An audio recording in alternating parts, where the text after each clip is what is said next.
दोस्तों, वृंदावन एक ऐसी जगह जो कि भगवान श्री कृष्ण से जुड़ी हुई है।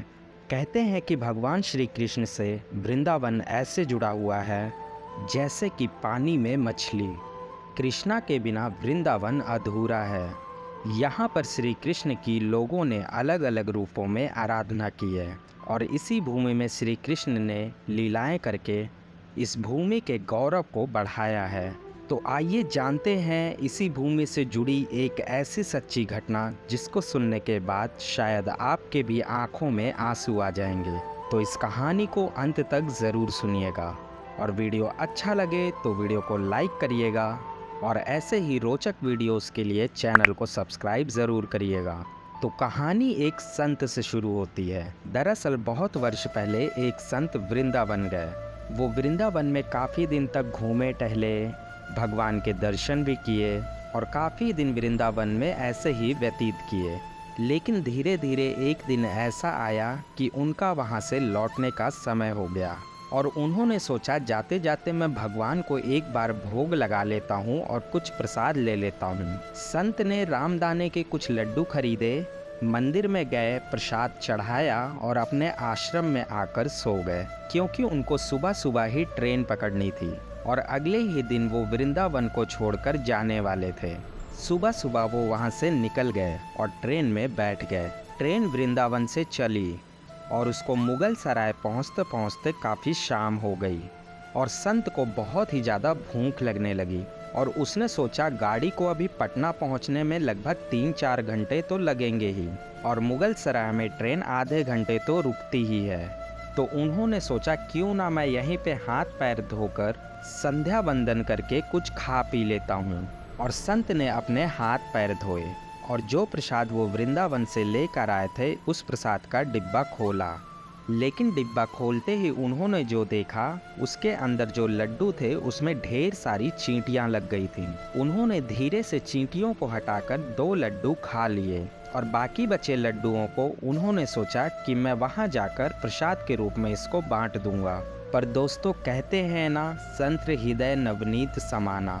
मतलब एक संत का हृदय इतना कोमल होता है ना कि उसमें सिर्फ प्रेम ही प्रेम होता है। बेचारे संत को उन लड्डुओं से ज़्यादा उन चींटियों पे तरस आने लगा और उनको चींटियों की चिंता सताने लगी।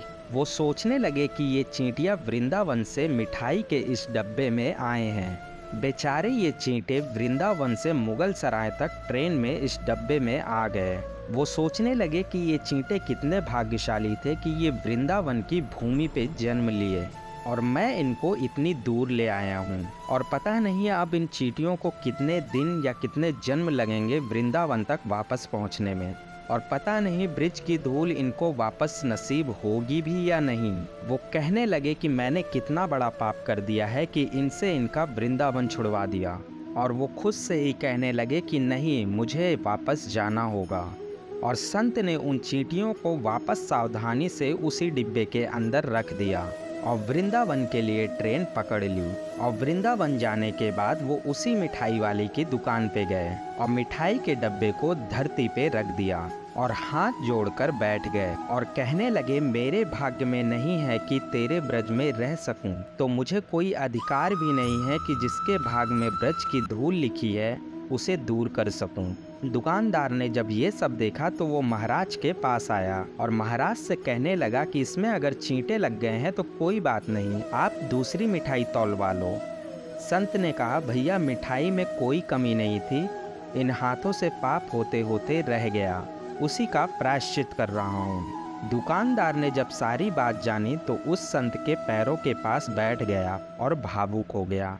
इधर दुकानदार रो रहा था, उधर संत की आंखें गीली हो रही थी। बात भाव की है, बात उस निर्मल मन की है, बात ब्रज की है, बात मेरे वृंदावन की है, बात मेरे नटवर नागर और उनकी राजधानी की है, बात मेरे कृष्ण की राजधानी की है। बूझो तो बहुत कुछ है, नहीं तो बस पागलपन है, बस एक कहानी, बस एक कहानी।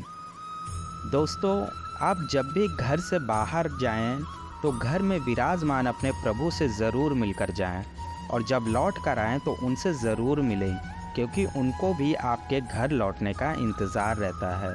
घर में यह नियम बनाइए कि जब भी आप घर से बाहर निकलें तो घर में मंदिर के पास 2 घड़ी खड़े रहकर कहें, प्रभु चलिए आपको साथ में रहना है। ऐसा बोलकर ही घर से निकलें, क्योंकि आप भले ही लाखों की घड़ी हाथ में क्यों ना पहने हों, पर समय तो प्रभु के ही हाथ में है ना। तो दोस्तों, प्रेम से बोलिएगा जय श्री कृष्ण।